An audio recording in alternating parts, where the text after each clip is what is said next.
যে তোমরা নির্ণয় করো তোমাদের সমাজের মধ্যে সবচাইতে শ্রেষ্ঠ সন্তান কারা। তাহলে মানুষের মধ্যে বিশাল ঝগড়া হয়। কেউ বলতো যারা কেমব্রিজ বিশ্ববিদ্যালয়ে লেখাপড়া করে এরা সমাজের সবচাইতে শ্রেষ্ঠ সন্তান। কেউ বলতো যারা অক্সফোর্ড বিশ্ববিদ্যালয়ে লেখাপড়া করে এরা হলো সমাজের জাতির সবচাইতে দামি সন্তান।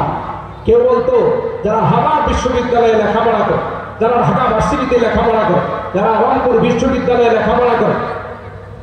আল্লাহ পাক বলেন না, তোমরা সিদ্ধান্ত দিলে হবে না। রাসূল আকরাম সাল্লাল্লাহু তাআলা আলাইহি ওয়াসাল্লাম আল্লাহ তাআলা জানাই দিলেন যে আপনি ঘোষণা দিয়ে দেন, আপনার জবানে মোবারক দিয়ে গোটা বিশ্বকে আপনি জানিয়ে দেন, খায়রুকুম মান তাআল্লামাল কুরআন ওয়া আল্লামা। সুবহানাল্লাহ।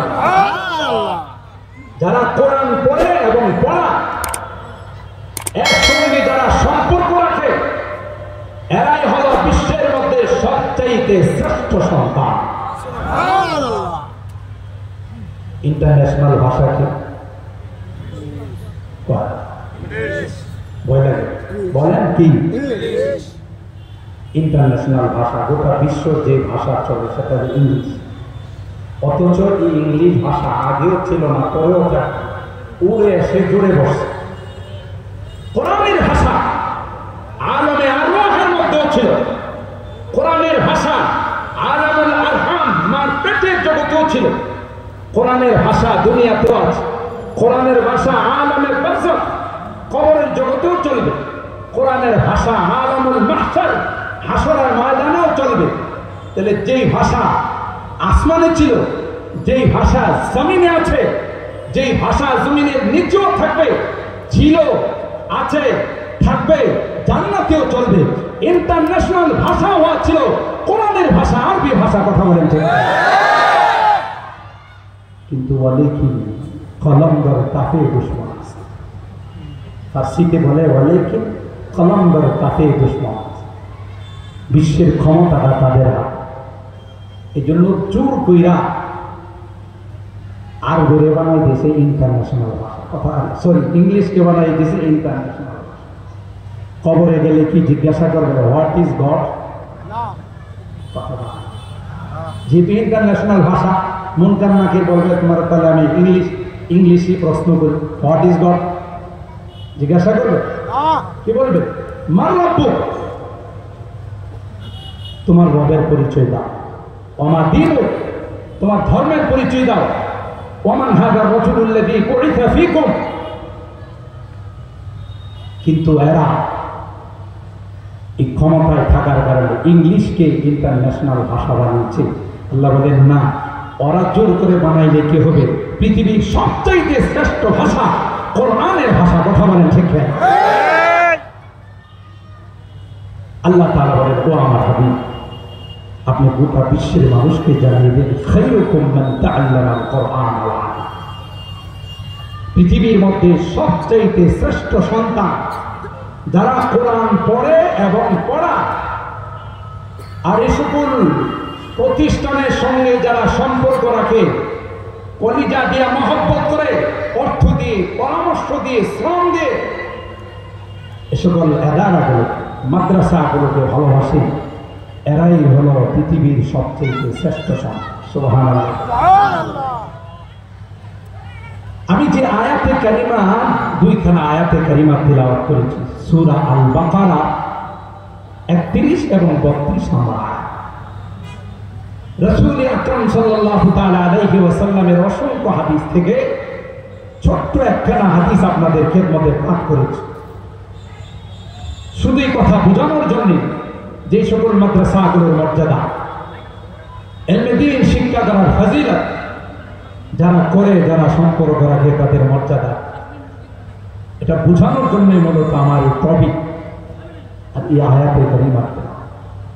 আল্লাহ পাক রব্বুল আলামিন সাইয়্যিদনা হযরত আদম আলা নবিয়িনা আলাইহিস সালাতু ওয়াস সালামকে যখন সৃষ্টি করার ইরাদা করে ফেরেশতাদের কাছে আল্লাহ পাক ব্যক্ত করেছিলেন, ওয়া ইয ক্বালা রাব্বুকা লিল মালাইকাতি ইন্নী জাঈলুন ফিল আরদি খলিফা।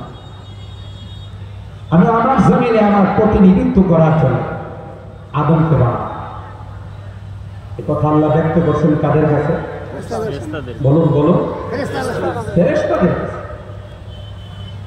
তখন ফেরেশতারা সাথে সাথে আল্লাহকে জবাব দিয়েছেন, আতাজআলু ফিহা মান ইউফসিদু ফিহা ওয়া ইয়াসফিকু দিমা ওয়া নাহনু নুসাব্বিহু বিহামদিকা ওয়া নুকাদ্দিসু লাক। হে আল্লাহ, আপনি এমন জাতি বানাবেন যে জাতি কেউ আওয়ামী লীগ করবে, কেউ বিএনপি করবে, কেউ জাতীয় পার্টি করবে, কেউ আবার অন্য দল করবে, আর রাজনৈতিক কারণে এদের মধ্যে মারামারি হবে। এই ভেটো দিয়েছিল কারা? বলুন বলুন, কারা? ফেরেশতা। যারা মারামারি করবে, রক্তপাত করবে, হানাহানি করবে। প্রশ্ন হলো, আমাদের কিন্তু আল্লাহ সৃষ্টি করেন না, তাহলে ফেরেশতারা কি করে বললেন আমরা কেউ আওয়ামী লীগ করবো, কেউ বিএনপি করবো, কেউ জাতীয় পার্টি করবো, রাজনৈতিক ভাবে আমাদের মধ্যে মারামারি, কাটাকাটি, খুনাখুনি, গুম ইত্যাদি হবে? এই কথা ফেরেশতারা জানলো কি করে? ওরা কি আলিমুল গায়ব?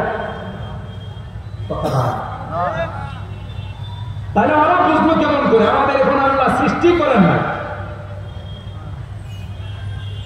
আলিমুল গায়ব একমাত্র কে? বলুন কে?